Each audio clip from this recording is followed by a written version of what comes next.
বন্ধুরা, আজকে তোমাদের দি বুক অফ নেচারের অ্যাক্টিভিটি 1 থেকে 4 পর্যন্ত সব প্রশ্নের উত্তর আমি আলোচনা করব। তোমাদেরকে এও বলবো যে কি করে প্রশ্ন উত্তরগুলো তোমরা নিজেরাই প্যাসেজ থেকে খুঁজে লিখতে পারবে। চলো অ্যাক্টিভিটি 1 এর প্রশ্নগুলো দেখি। India is in fact, Bharat হলো প্রকৃতপক্ষে একটি বিগ বড়, স্মল ছোট, হিউজ মানে বিশাল, part of the earth surface পৃথিবীর একটি অংশ। তাহলে ভারত পৃথিবীর উপরিতলের কি অংশ আমরা পড়েছিলাম? স্মল পার্ট পড়েছিলাম। তাহলে উত্তরটা হচ্ছে স্মল। ওয়ান্স আপন এ টাইম, একদা এক সময়, দি আর্থ ওয়াজ টু, পৃথিবী ছিল খুবই, কোল্ড ঠান্ডা, ডার্ক অন্ধকার, হট গরম, for any living being to survive, যে কোনো জীবন্ত প্রাণীর জন্য বেঁচে থাকার। কেমন ছিল জীবন্ত প্রাণীর জন্য বেঁচে থাকার জন্য? ঠান্ডা ছিল নাকি অন্ধকার ছিল না গরম ছিল? অবশ্যই আমরা পড়েছি গরম ছিল। তাহলে আনসারটা হচ্ছে হট। ফসিলস আর, জীবাশ্ম হলো a type of wild animal, এক ধরনের বন্য প্রাণী। one kind of hard rock, এক ধরনের শক্ত পাথর।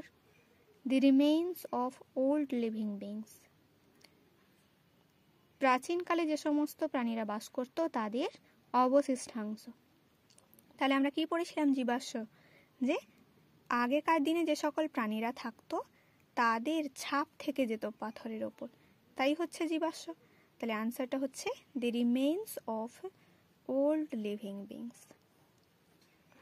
এইবার আমরা চলে আসবো activity 2-তে।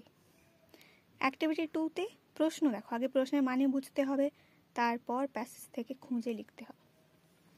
What must we do to know about the tale of this world? এই প্রশ্নের মানে কি আগে বলতে চাইছে বোঝো। হোয়াট মানে কি, মাস্ট মানে অবশ্যই, উই ডু আমরা কি করব, টু নো জানতে, about the tale of this world এই পৃথিবীর গল্প। তাহলে প্রশ্নের মানেটা হলো যে এই পৃথিবীর গল্প জানতে আমরা কি করব। এর উত্তরটা দেখো আমি প্যাসেজে তোমাদেরকে খুঁজে দিচ্ছি। তোমরা চলে এসো 6 নম্বর পেজে। 6 নম্বর পেজের দেখো পেন্সিলে দাগ দেওয়া আছে যে লাইনটা, if we want to know something about the story of this world of ours, যদি আমরা আমাদের পৃথিবী সম্পর্কে জানতে চাই, we must think of all the countries, আমাদের কি করতে হবে তাহলে? সমস্ত দেশের কথা জানতে হবে, and all the peoples that have inhabited it, এবং সেই সমস্ত লোকেদের কথা জানতে হবে যারা এখানে বাস করেছিল। তাহলে উত্তরটা বুঝতে পারলে তোমরা নিজেরাই লিখতে পারবে প্যাসেজ দেখে। এবার নেক্সট প্রশ্নে যাব। দেখো 2 নম্বর প্রশ্ন হচ্ছে হাউ ওল্ড ইজ আওয়ার আর্থ, আমাদের পৃথিবী কত পুরনো? আমি পড়েছিলাম যে আমাদের পৃথিবী হাজার হাজার লক্ষ লক্ষ বছর পুরনো। ওটা প্যাসেজে কোথায় আছে আমরা খুঁজে সেখান থেকে লিখব। চলো তোমরা চলে এসো 7 নম্বর পেজে।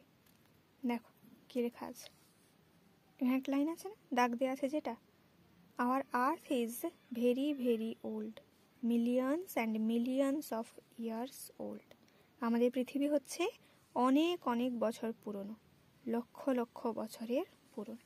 তাহলে এই লাইনটা হচ্ছে আমাদের আনসার। কিছু চেঞ্জ করার দরকার নেই, যা আছে প্যাসেজের লাইনে তোমরা তাই লিখবে পরীক্ষায়, একেবারে সঠিক হবে আনসার।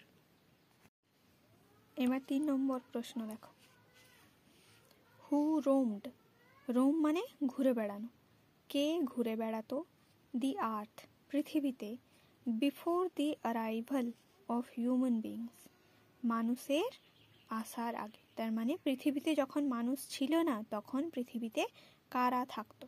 এই প্রশ্নের উত্তরে তোমরা প্যাসেজে দেখেছো যে মানুষ আসার আগে কারা ছিল? পশুরা থাকতো। তাহলে এবার প্যাসেজে খুঁজে দেখতে হবে কোথায় লাইনটা আছে। চলো আমি খুঁজে দিই। 7 নম্বর পেজে চলে এসো তোমরা, এখানে দেখতে পাবে দেখো লেখা আছে এই লাইনটা দেখো, and for a long long time there were no men or women living in it. Before the men came there were only animals. তার মানে বহু বছর ধরে এখানে মহিলা পুরুষ কেউই ছিল না, মানুষ আসার আগে প্রাণীরা ছিল। তাহলে ওখানে প্রশ্নে হু আছে, হুর জায়গায় তোমরা শুধু উত্তর লিখ অনলি অ্যানিমালস। তার এবার চলে এসো অ্যাক্টিভিটি 3-তে। দেখো কি লেখা আছে, fill in the blanks with suitable words from the text. fill মানে ভর্তি করো, the blanks মানে ফাঁকা জায়গা। এখানে ড্যাশে ফাঁকা জায়গা ছিল, ফাঁকা জায়গাগুলোকে ভর্তি করতে বলছে টেক্সট থেকে যথাযোগ্য শব্দ বেছে নিই। The first letters of the word are given. যে শব্দগুলো হবে ড্যাশে তার প্রথম অক্ষরটা দেয়া আছে, তোমাদেরকে পুরো অক্ষর শব্দটা এখানে লিখতে হবে। দেখো, অ্যাজ এ সাবজেক্ট বিষয় হিসেবে dash is quite interesting. Dash হলো খুবই আগ্রহজনক। এজ লেখা আছে, তাহলে এজ দিয়ে কি বিষয় আমরা পড়েছি টেক্সটে? হিস্ট্রি পড়েছি, তাহলে এখানে উত্তরটা হচ্ছে history. We have good relations with our neighbouring dash. We have good relations আমাদের ভালো সম্পর্ক আছে, উইথ আওয়ার নেবারিং আমাদের প্রতিবেশী ড্যাশের সঙ্গে। তাহলে ড্যাশের প্রথম শব্দটা সি দিয়ে, তাহলে প্রতিবেশী কিসের সম্পর্ক, কার সঙ্গে হতে পারে?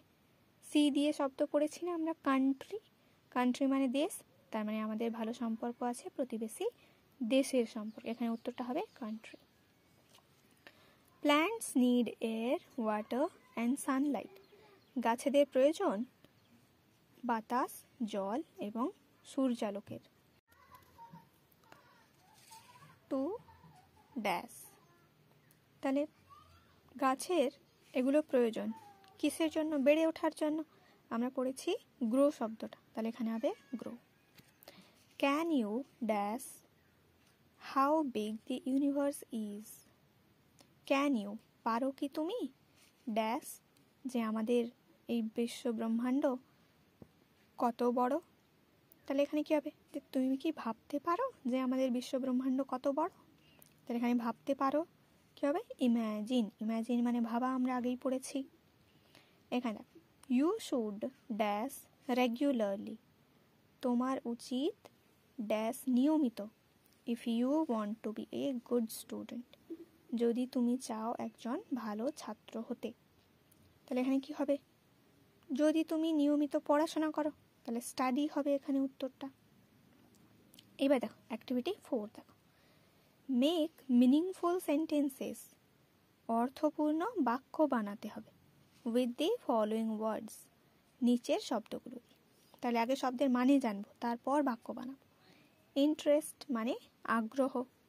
তাহলে এখানে বাক্যটা দেখো, খুবই সহজ সহজ বাক্য দেওয়া আছে, তোমাদের মনে রাখতে সুবিধা হবে বা তোমরা নিজেরাও নিজেদের মতো করে বানাতে পারো। She took interest in study. সে পড়াশোনায় আগ্রহ নিয়েছিল। এবার দেখো সারফেস মানে উপরিতল। The surface of the book is even. বইয়ের উপরিতলটা খুবই মসৃণ। ইনহ্যাবিটেড মানে বাস করত। The house is inhabited by us. এই ঘরে আমরা বাস করি। টুগেদার মানে একসঙ্গে। They went to the fair together. তারা একসঙ্গে মেলায় গেছিল। সায়েন্টিস্ট মানে বিজ্ঞানী। I want to be a scientist. আমি একজন বিজ্ঞানী হতে চাই। তাহলে বন্ধু, আজকে তোমাদেরকে প্রশ্ন উত্তরগুলো আলোচনা করে দিলাম, এগুলো তোমরা পড়া করে নিও। পরের দিন ইউনিট 2 পড়িয়ে দেবো তোমাদের। আজকের জন্য এইটুকু, পরের ভিডিওয়ে আবার দেখা হচ্ছে। টাটা।